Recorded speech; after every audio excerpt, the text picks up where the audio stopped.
Hi students, எல்லாரும் எப்படி இருக்கீங்க? ஸோ இன்னைக்கு ஒரு சூப்பரான ப்ராப்ளம் உங்களை மீட் பண்ணுறேன். ஸோ இன்னைக்கு வந்து நம்ம class 12 chapter 1 electric fields and சார்ஜஸில் சிபிஎஸ்சியில் இருக்கக்கூடிய எக்ஸசைஸ் கொஸ்டின் தான் நம்ம டிஸ்கஸ் பண்ண போகிறோம்.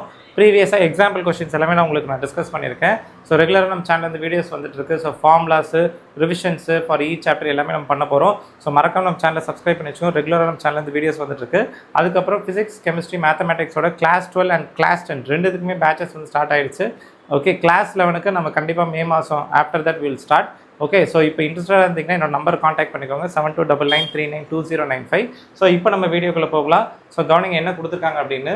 2 insulated copper spheres A and B have their centers separated by distance of 50 cm. So நம்மக்கிட்ட 2 காப்பர் ஸ்பியர்ஸ் வந்து நம்மக்கிட்ட இருக்குது, separated by distance of 50 cm அப்படின்னு சொல்லி கொடுத்துருக்காங்க. ஓகே, ஸோ இந்த ப்ராப்ளம் எப்படி பண்ணுறதுன்னு பார்க்கலாம். ஸோ அதுக்கு முன்னாடி சில விஷயங்கள் நம்ம தெரிஞ்சுக்கணும். என்ன அப்படின்னா, என்கிட்ட 2 பாயிண்ட் சார்ஜ் இருக்குது. நம்ம எல்லாரும் படிச்சிருக்கோம், கூலும்ஸ் லா படிச்சிருக்கோம் இல்லையா? கூலும்ஸ் லாக்கு நடுவில் கூலும்ஸ் லா நம்ம படிச்சிருக்கோம். K is equal to Q, F is equal to K Q1 Q2 by R square இல்லையா? ஸோ அதில் அந்த லா எப்போ அப்ளை பண்ணலாம் அப்படின்னா 2 கண்டிஷன்ஸ் அப்போ தான் அப்ளை பண்ண முடியும். என்ன அப்படின்னா, 2 சார்ஜுமே என்னவாக இருக்கணும்? பாயிண்ட் சார்ஜஸாக இருக்கலாம். ஓகே, 2 பாயிண்ட் சார்ஜுக்கு நடுவில் ஃபோர்ஸ் கண்டுபிடிக்கணும் அப்படின்னா கண்டிப்பாக நம்ம என்ன லா யூஸ் பண்ணலாம்? we can use what? Coulomb's law. அதே மாதிரி 2 ஸ்பியர்ஸ்னால, இது ஒரு sphere of radius some radius, இது ஒரு sphere of some radius. Okay, இது வந்து distance between them is going to be smaller.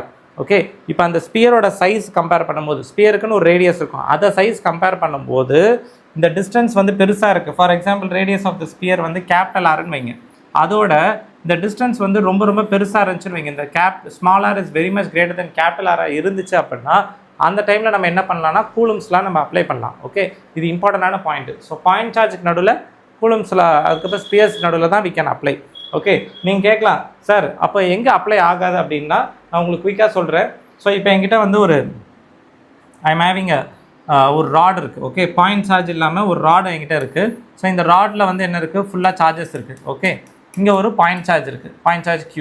இப்போ இந்த சார்ஜ் வந்து கேபிட்டல் Q, இது வந்து ஸ்மால் Q அப்படின்னா 2 பேருக்கு நடுவில் இருக்க டிஸ்டன்ஸ் R. இப்போ நிறைய பேருக்கு பார்த்தோன்னே தெரியும், இது ஒரு சார்ஜ் இது ஒரு சார்ஜ், கூலும்ஸில் அப்ளை பண்ணலாமா அப்படின்னு யோசிச்சிங்கன்னா இங்கே நம்ம அப்ளை பண்ணலாமா பண்ணக்கூடாதா? டைரெக்டாக அப்ளை பண்ண முடியாது. இதான் ஃபைனல் ஆன்சர் கிடையாது. இதுக்கு பதில் நம்ம என்ன பண்ணணும்? இன்டகிரேஷன் மெத்தட் யூஸ் பண்ணணும். ஓகே, ஸோ டைரெக்டாக கூலும்ஸ் லாவை யூஸ் பண்ண முடியாது. The answer will be wrong between 2. So either point சார்ஜஸாக இருக்கணும், இல்லை 2 ஸ்பெரிக்கல் சார்ஜஸாக இருந்தால் மட்டும்தான் we can apply. Okay, it's very very important point. இப்போ கவனிங்க, நம்மளுக்கு இங்கே கொடுத்தது என்னது? As usual it's going to be charge spheres தான். ஸோ ரேடியஸ் வந்து நம்மளுக்கு கொடுக்கல, பட் ஆனால் டிஸ்டன்ஸ் வந்து என்னது? 50 centimetre. Okay, so we assume ரேடியஸோட இந்த டிஸ்டன்ஸ் பெருசுன்னு நம்ம அஸ்யூம் பண்ணிக்கலாம். Okay, what is the mutual force between the spheres if the charge on each is going to be what? 6.5 into 10 power minus 7 coulomb. Okay, so this is going to be the charge on each sphere. So 6.5 into 10 power minus 7 coulomb. Okay, 2 charges. இப்போ radius வந்து அவங்களே கொடுத்துட்டாங்க பாருங்க, radius is negligible compared to the distance between them அப்படின்றத mention பண்ணிட்டாங்க. Okay, so இப்போ விஷயம் என்ன அப்படின்னா, நம்மக்கிட்ட 2 சார்ஜஸ் இருக்குது, டிஸ்டன்ஸ் பிட்வீன் them கண்டுபிடிக்கணும். 2 ஸ்பியர் மேலே இருக்கக்கூடிய சார்ஜ் கொடுத்துட்டாங்க QQ. ஸோ Qயோட வேல்யூ they have given. இது வந்து டிஸ்டன்ஸ் பிட்வீன் 50 சென்டிமீட்டரை நீங்கள் மீட்டருக்கு மாற்றிடலாம். ஓகே, இப்போ என்ன கேட்டிருக்காங்க ஃபஸ்ட்டு கொஸ்டினில்? You need to find the force of repulsion. ஏன்னா ரெண்டுமே ஈக்குவல் சார்ஜஸில், லைக் சார்ஜஸ்னால ரிப்பல் ஆகுது. ஸோ இப்போ ஃபார்முலாவில் என்ன ஒரு F is equal to K Q square by R square. So Kயோட வேல்யூ என்னது? Direct we know it's going to be 9 into 10 power of 9. So what will be the answer? So 9 into 10 power of 9. அதுக்கப்புறம் Qயோட value 6.5 into 10 power minus 7 square பண்ணுங்க, 10 power minus 14 will get.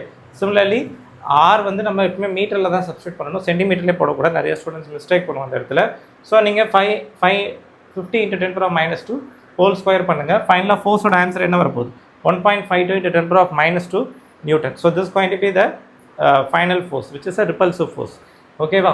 So இப்போ அடுத்து என்ன கேட்டிருக்காங்க? What is the force of repulsion if each sphere is charge double the above amount and the distance between them is halved அப்படின்றது ரொம்ப ரொம்ப important. ஒரு ஸ்டாண்டர்டான ஒரு கன்வர்ஷன் இது. என்ன பண்ணுறாங்கன்னா, இப்போ என்ன கேட்குறாங்க செகண்ட் கொஸ்டின்லையும் இப்போவும் ஃபோர்ஸ் தான் கேட்குறாங்க. What is the force of repulsion if each sphere is charge doubled? Already Q charge இருக்கிறத இப்போ என்னவா மாற்றிட்டாங்க? 2Qவாக மாற்றிட்டாங்க. Okay, the distance between them is going to be halved. அப்படின்னா என்ன அர்த்தம்னா, ஆல்ரெடி இருந்த டிஸ்டன்ஸை by 2ஆக ஆக்கிட்டாங்கன்னு அர்த்தம். Is it clear? ஸோ சார்ஜை டபுள் பண்ணியிருக்காங்க, டிஸ்டன்ஸ் என்ன பண்ணியிருக்காங்க? ஆல்வ் பண்ணியிருக்காங்க. ஆல்வ்னா பாதி பண்ணிட்டாங்க. Okay, yes. So Q double, R வந்து by 2 ஆக்கிட்டாங்க. ஸோ இப்போ என்ன ஃபோர்ஸ் இருக்கும் அப்படின்னு சொல்லி கேட்குறாங்க. இப்போயும் ஆஸ் யூஷுவல் நம்ம கூலம்ஸில் அப்ளை பண்ணலாம். ஸோ அதே மாதிரி கே போட்டுடலாம். பட் இந்த தடவை சார்ஜ் போடும்போது 2Q போடணும். 2Q. டிஸ்டன்ஸ் வந்து போன தடவை ஆராக இருந்துச்சு, இப்போ என்னவா இருக்குது ஆல்விடனா by 2. So R/2 whole square. So பண்ணிங்கன்னா R²/4ன்னு வரும். 4 மேலே கொண்டு போங்க, 16 வந்துருமா? So 16KQ²/R². Finally, what is the answer you're going to get? F dash is going to be 16F. Okay, ba? You're going to clear with this? Yes. So F dash is equal to 16 into 1.52 into 10 power minus 2 Newton. So what is the final answer? You'll get 0.24 Newton is going to be the final answer. Okay. So கண்டிப்பாக இந்த problem உங்களுக்கு யூஸ்ஃபுல்லாக இருக்கும். அடுத்து நம்ம இன்னொரு ப்ராப்ளமுக்கு move பண்ணலாம். ஸோ இந்த கொஸ்டின் கவனிங்க, ரொம்ப ரொம்ப இன்ட்ரெஸ்டிங்கான question. Okay, electric flux face பண்ணுது. ஸோ என்ன கொடுத்துருக்கான்னு பாருங்கள். Point charge plus 10 μc. உங்களுக்கு ஸ்க்ரீனில் தெரியுது நம்புகிறேன். So point charge of plus 10 μc is at a distance of what? 5 cm directly above the center of a square of side 10 cm. So நம்மக்கிட்ட என்ன இருக்குது? ஒரு பாயிண்ட் சார்ஜ் இருக்குது. பாயிண்ட் சார்ஜோட வேல்யூ எவ்வளோ? Plus 10 μc is at a distance of 5 cm directly above the center of a square of side. So நம்மக்கிட்ட ஒரு square இருக்குது. இந்த ஸ்கொயர் ஆஃப் சைடோட சென்டரில் இருந்து கரெக்டாக மேலேனா இப்படி கரெக்டாக பர்பண்டிகுலர். ஸோ இதான் ஸ்கொயர். ஸோ ஸ்கொயர்லேருந்து மேலே பர்பண்டிகுலர் டிஸ்டன்ஸ் எவ்வளோ? 5 cm. ஸோ 5 cm மேலே கொண்டு போகிறோம். ஸ்கொயரோட சைடு எவ்வளோ? 10 cm. ஸ்கொயர்னால் சைட்ஸ் எல்லாமே ஈக்குவல் லென்த் இருக்கும், 10 cm. பட் இங்கேருந்து எவ்வளோ ஹைட் நம்ம போகிறோம் அப்படின்னா 5 cm directly above the center of the square. So what is the magnitude of electric flux through the square? So square வழியாக எவ்வளோ ஃப்ளக்ஸ் பாஸ் ஆகும்னு சொல்லி கேட்குறாங்க. That's the question. ஓகே, கூட ஒரு இன்ட்டும் கொடுத்துட்டாங்க. Think of the square as one face of the cube with a edge of what? 10 cm. So ஒரு think of square as one of the side of the cube of edge வந்து 10 cm. அதாவது இது வந்து ஒரு square. ஸ்கொயருக்கு மேலே இதான் square அப்படின்னா நீங்கள் இமேஜின் பண்ணிங்க, ஸ்கொயர்லேருந்து அப்படியே பர்பண்டிகுலராக மேலே போங்க. கரெக்டாக 10 cm, சாரி 5 cm நீங்கள் மேலே போங்க. அங்கே தான் இருக்குது, என்ன இருக்குது? சார்ஜ் இருக்குது. So this going to be the charge. இந்த இடத்துல சார்ஜ் இருக்குது. இந்த சர்ஃபேஸ் ஆஃப் ஸ்கொயர் வழியாக எவ்வளோ ஃப்ளக்ஸ் பாஸ் ஆகுன்றது தான் கொஸ்டின். ஓகே, இப்போ கேர்ஃபுல்லாக கவனிங்க. அவங்களே ஒரு இன்ட்டு கொடுத்துருக்காங்க. இந்த ஸ்கொயரை வந்து ஒரு க்யூபாக கன்ஸ்ட்ரக்ட் பண்ண சொல்கிறாங்க. இது ஆல்ரெடி ஒரு ஸ்கொயர் இருக்குது. இதை சுற்றி ஒரு க்யூபை கன்ஸ்ட்ரக்ட் பண்ணி ஆன்சர் கண்டுபிடிங்க. அது வந்து ஒரு ஐடியா கொடுக்குறாங்க. They are giving an hint. So நம்ம அந்த இன்ட்டை யூஸ் பண்ணலாம். Okay, it's very standard technique also. You can use the same. So நல்லா கவனிங்க, நான் டயக்ராம் ரீட்ரா பண்ணியிருக்கேன். This going to be our square. இதில் யாருக்கா டவுட் இருக்கா? ஸ்கொயரோட சைடு எவ்வளோ சொல்லியிருந்தாங்க? 10 cm. இதுவும் என்னது? 10 cm. ஓகே, இப்போ ஸ்கொயரோட சென்டர்ன்றது இந்த இடம். இங்கேருந்து கரெக்டாக எவ்வளோ தூரம் மேலே போகிறோம்? நம்ம இங்கேருந்து கரெக்டாக 5 cm மேலே போகிறோம். Any doubts here? This is a square. ஸ்கொயரோட சென்டர்லேருந்து மேலே நம்ம எவ்வளோ தூரம் போகிறோம்? 5 cm. இங்கே தான் இருக்குது சார்ஜ். இப்போது கொஷினில் கொடுத்த க்ளூவும் சரி, நம்மளாவும் யோசிக்கலாம். என்ன அப்படின்னா, you construct what? Dash lines மாதிரி போட்டு கன்ஸ்ட்ரக்ட் பண்ணியிருக்கேன் பாருங்கள். இது என்ன கன்ஸ்ட்ரக்ட் பண்ணியிருக்கேன்? ஒரு க்யூப், ஒரு இமேஜினரி க்யூபை கன்ஸ்ட்ரக்ட் பண்ணியிருக்கோம். இதான் சர்ஃபேஸ், அதுக்கு சுற்றி க்யூப். சரி, இப்போ எதுக்கு இதை பண்ணுறோம்? கொஷின் என்ன கேட்குறாங்க? What is the flux passing through this surface? பாட்டமில் இருக்கிறதுல எவ்வளோ ஃப்ளக்ஸ் பாஸ் ஆகும்னு கேட்குறாங்க. நம்மளுக்கு தான் என்ன தெரியணும்? ஒரு சார்ஜை சுற்றி ஃப்ளக்ஸ் என்ன ஆகும்? எல்லா டைரெக்ஷன்லேயும் போகும். கரெக்டாக இல்லையா? எல்லா டைரெக்ஷன்லையும் என்ன ஆகும்? ஃபீல்ட் லைன்ஸ் போகும். ஆனால் நீங்கள் எனக்கு சொல்லுங்கள், அவங்க கேட்குறது வந்து கரெக்டாக அந்த பாட்டமில் இருக்கக்கூடிய சர்ஃபேஸில் எவ்வளோ ஃப்ளக்ஸ் லைன்ஸ் பாஸ் ஆகுது தானே கேட்குறாங்க. எஸ். ஸோ இப்போ அதை கண்டுபிடிக்கணும் அப்படின்னா நம்மளுக்கு என்ன தெரியணும்? There is a symmetry here. என்ன சிமெட்ரினா, அந்த க்யூபோட சென்டரில் வச்ச மாதிரி தானே இந்த சார்ஜ். நம்ம கன்ஸ்ட்ரக்ட் பண்ண க்யூபுக்கு சென்டரில் தானே சார்ஜ் வச்ச மாதிரி. ஸோ ஃபீல்ட் லைன்ஸ் வந்து எல்லா டைரெக்ஷன்லையும் ஈக்குவலாக டிஸ்ட்ரிபியூட் ஆகும். எப்படி டிஸ்ட்ரிபியூட் ஆகும்? ஈக்குவலாக டிஸ்ட்ரிபியூட் ஆகும். ஓகே, ஸோ கேர்ஃபுல்லாக கவனிங்க. So charges at what?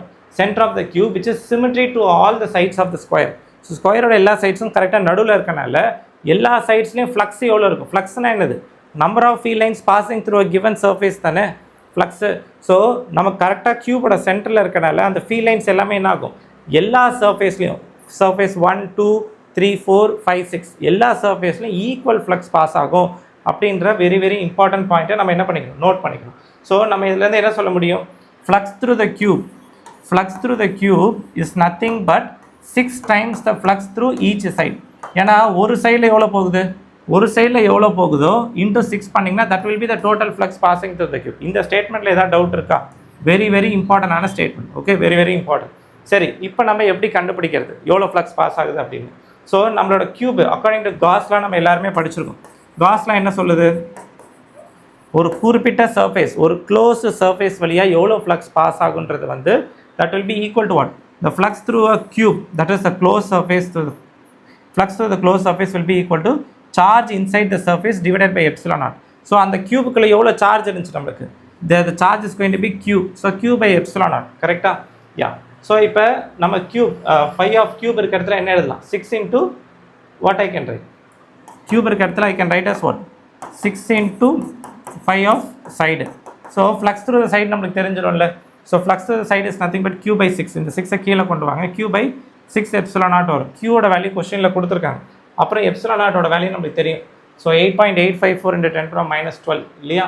So இப்போ அந்த வேல்யூ சப்ஸ்டியூட் பண்ணுங்க, q தெரியும், அதே மாதிரி epsilon naught ஓட வேல்யூ தெரியும், சப்ஸ்டியூட் பண்ணிங்கன்னா you will get 1.88 into 10 power 5. Okay, so உங்களுக்கு கண்டிப்பாக புரிஞ்சிருக்குன்னு நம்புகிறேன். ஸோ இதேமாதிரி ப்ராப்ளம்ஸ் நம்ம சேனலில் ரெகுலராக வந்துட்டு இருக்கு. நான் நெக்ஸ்ட் வீடியோ மீட் பண்ணுறேன். By from Nagarajan. நீங்கள் என்ன வீடியோ எக்ஸ்பெக்ட் பண்ணுறீங்கன்றதையும் மறக்காமல் நம்மளோட சாட் பாக்ஸில் போடுங்க கமெண்ட்டில். நான் அதர் ரிலேட்டடாகவும் வீடியோஸ் போடுறேன். And then by from Nagarajan. Next video meet பண்ணுறேன்.